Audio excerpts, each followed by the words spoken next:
Hey guys, welcome back to Chaos Core Tech. My name's Garrett, and this is part 3 of the Tinkercad tutorial series. So we've gone over the basic controls and even some of the more advanced things here in Tinkercad. So now what's left is to put all of that knowledge to use and actually make something. But don't worry, we're going to start really simple and we're just going to make a little box. So I'm going to try and keep this simple and run through it pretty quick. And I'll leave it up to you guys to choose the shape and everything. I will just kind of go through my workflow on how I do some of these things. So the box that I'm going to make is going to hold SD cards. So I recommend having a pair of calipers around so you can measure things. I don't have mine on my desk right this second, so I'm going to be lazy and I'm just going to Google the size of SD cards. So I have that right here. So how we generally want to go about things is work from simple to complex. So we start with the basic shape and then we worry about some of the more intricate details. So I think I want mine to be more of like a treasure chest type look. So I'll start with this box and I'm just going to drag it out like this. We'll make it 40 for right now. Then I'm going to bring a cylinder in for the top. I'm going to rotate it 90 degrees and then I will just position it. I could have dropped it in on the top here, but whatever, this works just as well. So now that I know what the basic shape's going to be, I need to get it to be the right dimensions. So if I look at the SD card sizes, I just want the standard ones in here. So it looks like it's 32 millimeters by 24 millimeters, and we don't need to worry about the height just yet. So 32 by 24 is what we're dealing with. I've got this set at 40. Now, we actually have to calculate in how big we want the walls. So if I want to create a little representation of this SD card, because sometimes that can be helpful, I will set this at 32 by 24, and I think it was something like, it was a little over 2. So that is roughly going to be our SD card, right? But that needs to fit on the inside, so we need to calculate in how thick we want the walls. Now, generally with something small like this, you don't really want to go smaller than 2 millimeters if you're going to be 3D printing it via FDM. If you're using a different method like SLA, you could probably get away with less thick walls, but 2 millimeters is generally the lowest I will ever go. I'm probably going to go with 3 millimeters just to give it a little extra strength. But not only do I want those 3 millimeters for the wall, I want just a little bit of extra padding there so the SD card has enough room to sit in there without being super tight. So I will just bump up the wall size to 4, even though our walls are going to be 3 millimeters. That will leave an extra millimeter around the whole SD card to give us room to work with. So if I hover over this little square, I can see that this is 32 millimeters long. So I need to add 8 to this, 4 on each side. So that'll give us an even 40, and that's what I have here. That was just a coincidence. Got lucky with that one. This one is 24, but I also need to add 4 to each of these sides, so that will give me 32. I will box select both of these and just drag it out to be 32. And that actually looks pretty good, I think. I'm going to change the color of this to like a dark gray, just so we remember that that's the SD card. So now that I have the basic shape and dimensions in there, I'm going to worry about actually making it functional. So we need to cut off the bottom part of this lid and then hollow out the inside. So I'm going to click on the bottom box here and I'll hit Control D to duplicate. There's also a button up here in the top left. But if I move this, you can see that it is duplicated. I'm actually going to drag that out just a little bit. That just fixes my OCD. You absolutely do not need to do this. I've just spent enough time in other programs that can't have exactly overlapping faces. I will click on this box, turn it into a hole instead of a solid, and then I will shift click on the lid and click Group. So now if I move this lid up, you can see that it is just that half cylinder. And actually, now that I'm doing this, I believe that Tinkercad, yeah, they call it round roof, but that's the exact shape that we're using here. So I just took the longer way of doing it.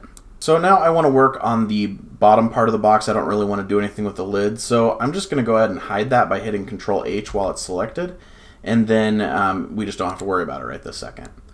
So in order to hollow out this box, I'm going to duplicate this using Control D once again, and then I'm going to drag each dimension in by 3. So that one was at 40. I'll go to 37. So this time I'll go to 34. This one I will go to 29 and then to 26.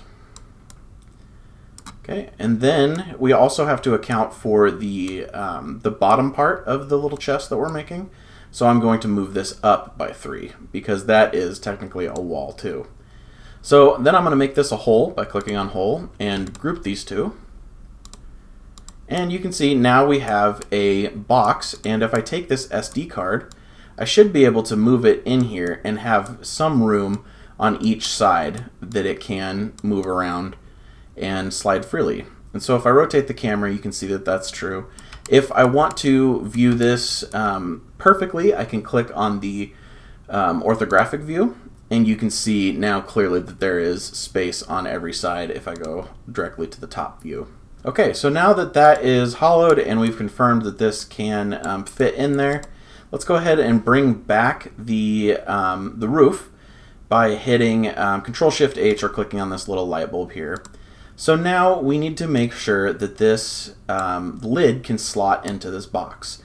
We could probably do it a more complicated way by making this box slot into the lid and make sure it can print with no supports, but I'm just kind of showing one process to doing this, and I'm trying to keep it as simple as possible. So what I'm actually going to do here is, since we already have the inside of this box cut out, and that's basically the shape we need to add to this roof, I'm going to click on this box, and then I'm going to click ungroup. And this is a good example of when you would use that ungroup thing, because I need to refer to this hole that we cut out. So I'm going to take that, I'm going to hit Control-D to duplicate it, and I'm going to move it up. Now I can take these, the bottom two things, and group them back up, because that's really all I needed. So in order to make this the way that we want it, we just need it to stick out of the bottom of this. So I'm going to go ahead and grab this top and drag it down. So I will move it up to meet basically perfectly the bottom of this lid.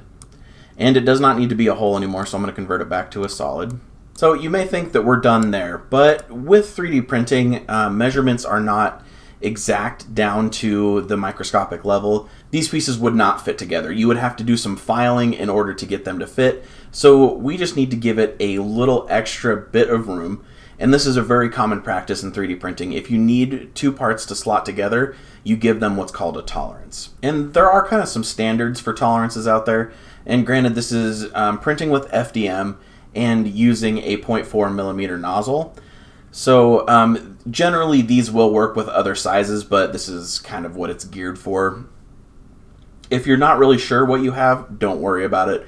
Just go off of this guide and tweak as necessary. So generally, if you want a really tight fit, go with like a 0.2 or a 0.25 tolerance. If you want it to be just kind of a normal snug fit, you can go with 0.3 or 0.4. Anything above that will be a looser fit.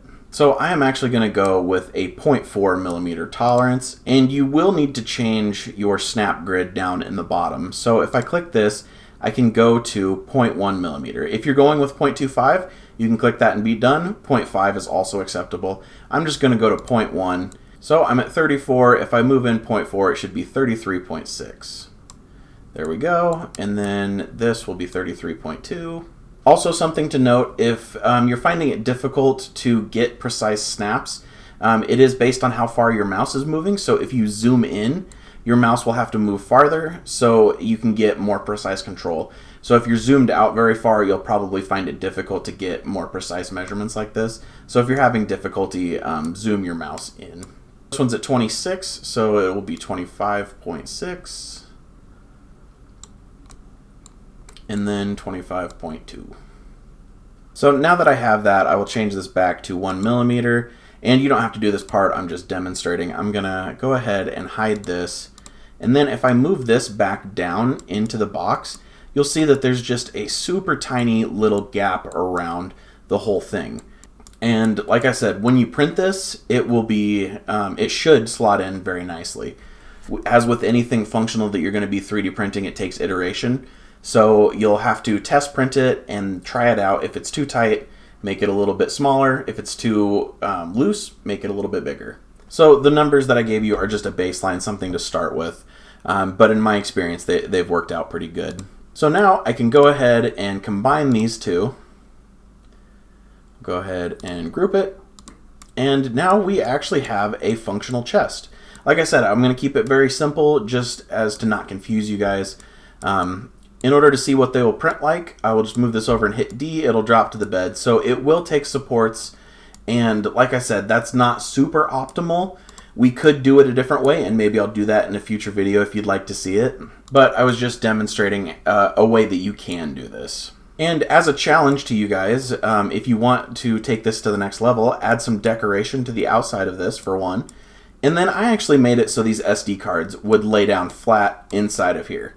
And that's not very optimal because say that I stack 4 in there and I need to get them out. I can't really stick my fingers in there to grab them. I kind of just have to dump them out, which is fine. But we could make it better. So as a challenge to yourself, see if you could get these to print or to go in the chest this direction. So we could just have several of them going this way. I'll Control D to duplicate that. And I'll use the arrow keys actually to move it over. And then Control D will keep duplicating it like that. And as a quick tip, remember that you can just add more to this base. So I can just come in here, add things like this, move it over so it's overlapping just the right amount, and then I can group it. And of course you'll have to adjust all the dimensions. That's why I'm leaving it as a challenge to you guys. I think in the next video we might try to create some Pokeballs. They're a little bit of a different shape, and we'll have to do some more advanced things to get those shapes. So let me know how you're doing with Tinkercad. If you're following along with this, if there's anything that you would like to see in future videos, let me know down in the comments, and I will do my best to keep these tutorials going. Alright, thank you guys for watching, and until next time, keep creating.